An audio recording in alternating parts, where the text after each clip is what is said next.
conference, Marketing, in brackets, Still Works, suggests that the pandemic has in some way made marketing less important as a business discipline. But I want to show you that the correct answer to that is far from it. Now, more than ever, marketing works. With an opinion. If you look at the advertising we create as an industry across all channels, all mediums, all disciplines, I'm going to suggest that 10% of it is good to excellent. In other words, it's compelling and persuasive. Some might say I'm being very generous, but let's go with that. I think a further 20 to 25% of all that we do is solid to good. In other words, it's functional, it's effective, it conveys some useful information for the consumer, but is not necessarily inspiring. The remaining 70%, or 2/3 of all that we are collectively responsible for, I believe is rubbish. Give particular care to the user experience we create from the moment the consumer browses to the moment they receive it and they unbox your product.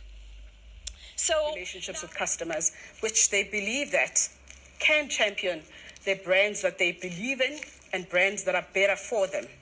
So today, we're going to be talking a lot about using your purpose to be able to communicate meaningfully, particularly even in situations like we're having now, in a situation of crisis. And very importantly, using purpose-led marketing to be able to define what you do as a brand, as an organization, much more than beyond what you do and how you make money. in a perceived bubble of indifference. Now, as marketers, we can no longer stand on the sidelines. We have to have roles that are connected to the societies in which we live. This is what's scary. The bigger players are being disintermediated, and the intermediaries that have your customer, they're actually going to keep your customer. So while you're waiting for your customer at your front door, the door you designed with the intent of capturing the customer, your customer's long gone. Now, we've been talking a lot about ATL and talking about the 50 billion to up to 70 billion rand that gets spent every year. Consumer marketer. We have to move into a world of omni-channel marketing.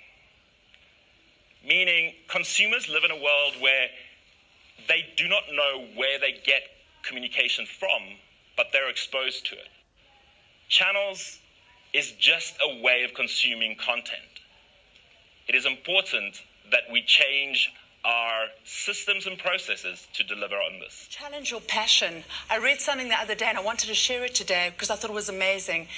It's the same thing is exciting you today as what excited you 5 years ago. Then you are in serious trouble. You need to move forward, you need to open your mind, and you need to change.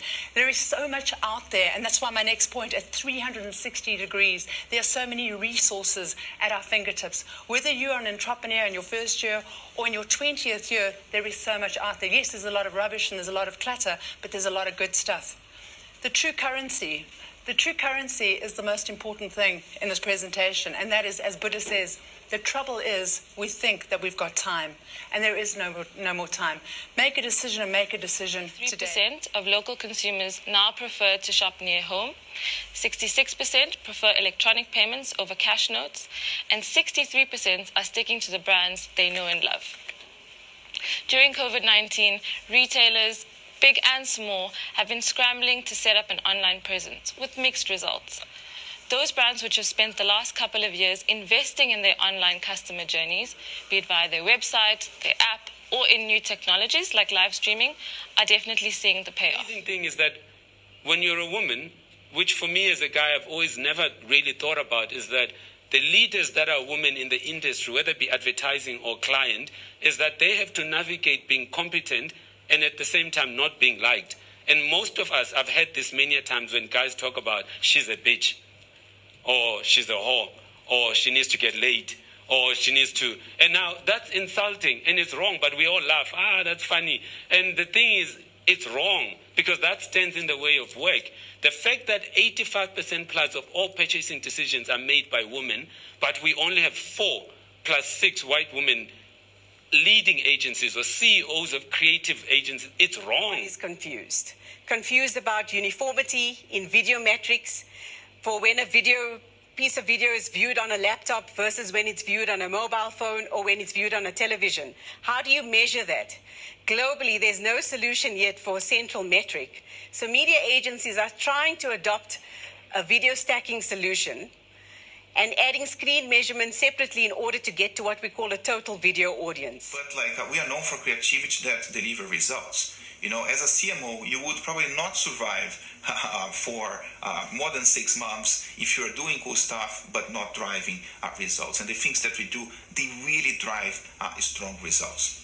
Let me give you another example that shows how creativity can be a source of competitive advantage. We've been working in terms of cleaning up our products in the portfolio, not just for BK, but for the 3 brands that we have. My goodness me, you will get to know who that 4% of customers are at all costs. And then this leads to the obvious 80-20 rule, which in our experience isn't actually 80-20. It's 20% of your customers should be yielding about 75% of revenue. But that means if you know that, you can love your most profitable customers. Love them at all costs. That appeals to the multimedia, multi-screen fluidity of today's youth. We've seen an increase in transmedia storytelling, where different, often bite-sized components of a story are communicated across multiple channels in order to build a holistic content experience. It's not logistics.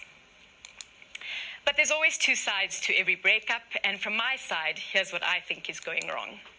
I want trust, but it is an agency that's eroding fast because I don't always speak your language. I need awards to succeed, and you need more than that. I want a new agency model, but I'm stuck holding on to the old one. I want to collaborate with you, but I'm suspicious of what you can bring to the table. I don't want you to make me stay up till late at night, but I don't know what's keeping you up at night. I want you to be brave, but I'm not brave enough to have these honest conversations with you because I'm scared you'll show us the door. Data, and as a creative person, how I've learned to love data, because data gives you the insights that almost always lead to incredible ideas.